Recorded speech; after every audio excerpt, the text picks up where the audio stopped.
सांसद राजकुमार बल्लन जी आम आदमी पार्टी ज्वाइन कर रहे हैं, एमसीडी के अंदर काम की गति बढ़े, तो आज मैं राजकुमार बल्लन जी का पार्टी में स्वागत करता हूं और मैं चाहता हूं कि राजकुमार बल्लन जी आपके बीच में अपनी बात रखें। नमस्कार जी, बहुत बहुत आभार आपका माननीय गोपाल राय जी, आपने मुझे आम आदमी पार्टी को परिवार का हिस्सा बनाया और आज मैं धन्यवाद करना चाहता हूं गरीबों के मसीहा और एक अंतर्राष्ट्रीय स्तर पर एक विश्वास पैदा करने वाले अरविंद भाई केजरीवाल जी का, जिन्होंने पिछले गत वर्षों से उन लोगों में अपना विश्वास जताया जिनको पिछड़े गरीब निर्धन लोगों को, जिनको विश्वास की बहुत आवश्यकता थी, वो राजनीतिक क्षेत्र में अपने को ठगा महसूस कर रहे थे। एक नया सूरज उदय होकर दिल्ली में जब आया तो भारतीय जनता पार्टी के कार्यकर्ता होने के साथ साथ भी उनकी कई बातों से हम उस समय भी प्रभावित थे। उस समय जब अन्ना आंदोलन पहला हुआ था तो कार्यकर्ता के नाते सर्वप्रथम वहाँ सफाई करवाने का काम भी हमने शुरू किया था। उसके बाद राजनीतिक व्यवस्था, राजनीतिक कार्यकर्ता जो रही होंगी, लेकिन एक बात की पीड़ा मुझे आज यहाँ लेकर आई है। मैं भारतीय जनता पार्टी का फाउंडर मेंबर हूँ 1980 से लेकर आज तक, लेकिन मैं उस भारतीय जनता पार्टी का सदस्य था जिसमें अटल बिहारी आडवाणी और मुरली मनोहर जैसे सैद्धांतिक लोग थे। जब कभी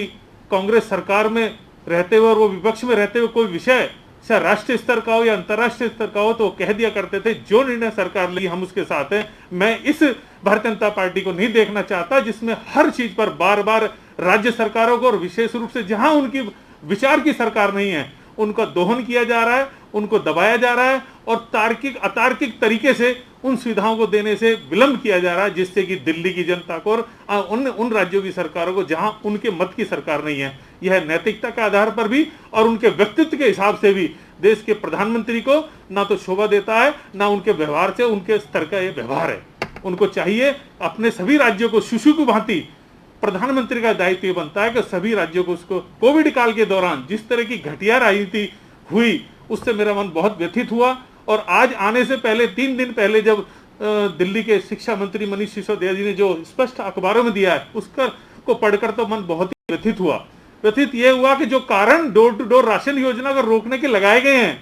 उनके कुछ बच्चों जोशी का, लेकिन दिल्ली में मैंने जो युग देखा केदारनाथ साहनी, मदनलाल खुराना, ओम प्रकाश कोहली जैसे ऐसे लोगों का जिनका नैतिक स्तर बहुत ऊंचा था, अपने विचार का समर्थन करते करते वो प्रति दूसरे विचार के लोगों का भी उतना ही सम्मान करते थे। उनका स्पष्ट मत था हम इस विचार से राष्ट्र को निर्माण कर रहे हैं, लेकिन दूसरे जो लोग कर रहे हैं वह भी राष्ट्र निर्माण कर रहे हैं। हमारे विचार अलग हो सकते हैं लेकिन सोच सबकी एक है। लेकिन आज जिस तरह बदले की भावना से राजनीति की जा रही है उस तरह से मैं वहां बहुत कुंठित और अपने को फंसा हुआ महसूस कर रहा था। मैं आज यहाँ बहुत दुखी मन से भारतीय जनता पार्टी छोड़कर इस नाते के एक ऐसे व्यक्ति के साथ जुड़ने की तरफ आगे बढ़ा हूं जो गरीबों के लिए, निसहायों के लिए, उनके लिए एक विश्वास का काम कर रहा है। मैं इस मंच से आम आदमी परिवार को यह विश्वास दिलाना चाहता हूं, नेतृत्व को, एक कार्यकर्ता के नाते जो योजना पार्टी की होंगी उनके लिए मैं एक अच्छा कार्यकर्ता बनकर दिखाऊंगा। और मैं विचार मेरा बदला इसलिए कि वहां मुझे सांस इसलिए घुटने लगा था कि वैचारिकता के साथ साथ जब दूसरे विचार का दमन कर दिया जाए तो उस विचार को मैं विचार नहीं बोलता। लोकतंत्र के की आड़ में छुपी हुई तानाशाही की बू मुझे आने लगी थी। इस नाते आज मैं यहाँ हूँ। ये मुझे इस बात की खुशी भी हो रही है कि मुझे परिवार का हिस्सा बना लिया गया है, लेकिन कहीं ना कहीं उस परिवार को जहाँ मैंने 35 साल दिए हैं उसकी पीड़ा भी मैं साथ लेकर आ रहा हूँ। लेकिन मैं आपको भरोसा दिलाता हूँ गोपाल राय जी, आपके सिपाही के नाते मैं जिस योजना से अरविंद भाई की योजना दिल्ली के लोगों के लिए है, मैं सिपाही की तरह काम करूंगा और एक अच्छा सिपाही बन के कोशिश करूंगा कि आप सबका हृदय जीत कर और लोगों के लिए वो कार्य कर सकूं जो भावना पार्टी के कार्यकर्ता से होती है मैं पूरी करने की कोशिश करूंगा। पुनः विशेष रूप से मैं धन्यवाद करूंगा आपका कि आपने मुझे आज भाजपा परिवार से यहाँ लाकर वो जो सम्मान दिया है उसके लिए मेरे पास कोई शब्द नहीं है।